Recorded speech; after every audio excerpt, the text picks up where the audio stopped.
Hallelujah. Baba God, na your domot na I carry myself come put so, with shoulder wey no go up, sake of say na only you go fit answer my prayer and only you go fit help me.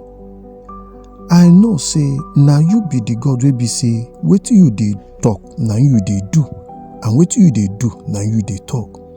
And that's why me I believe say as I come your domot so, as I come ask say make you help me, you go give me the help wey I dey find, because na you be that kind God wey nobody go fit carry go court.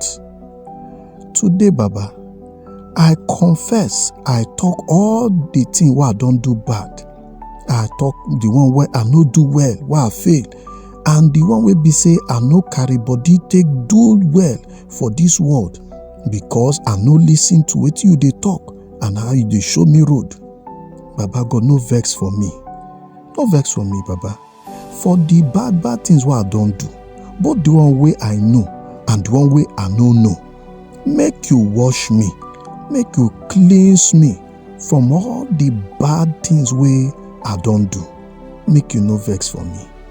Baba God, abeg make you heal all the wunjor wey dey from my past. The wunjor wey people don wunjor me, abeg help me.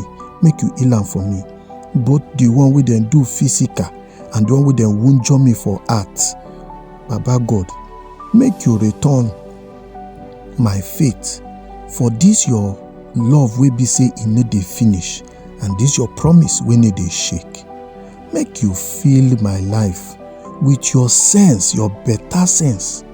Make you grant me the ability wey be say I go fit reason well and make the kind choice wey be say e go make your heart jolly.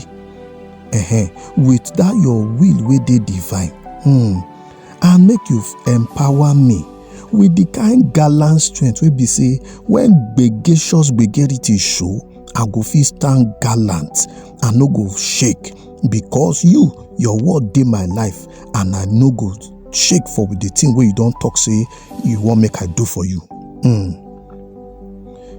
Daddy, make you surround my life with your protection, with your gun body wey dem dey call embrace, and make you grant me, make you give me your peace wey be say human being no dey fit reason am. I dey pray today for even those people wey be say I love them well, my family member, my relation them, my friend them, better people wey dey around me. I dey pray say dem sef dem go experience the joy wey be say you dey carry sama people with your salvation, and the power wey dey change people from bad to good, wey dey change people character because of your grace wey you carry give them. Daddy, make the thing wey you want make it happen for my life, make it happen as you talk am, because na that one go give you joy, and you need the add bad thing inside.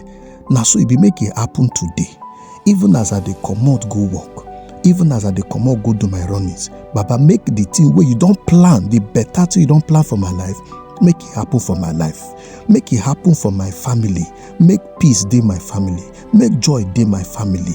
In the name of Jesus, I don't carry pray. Amen.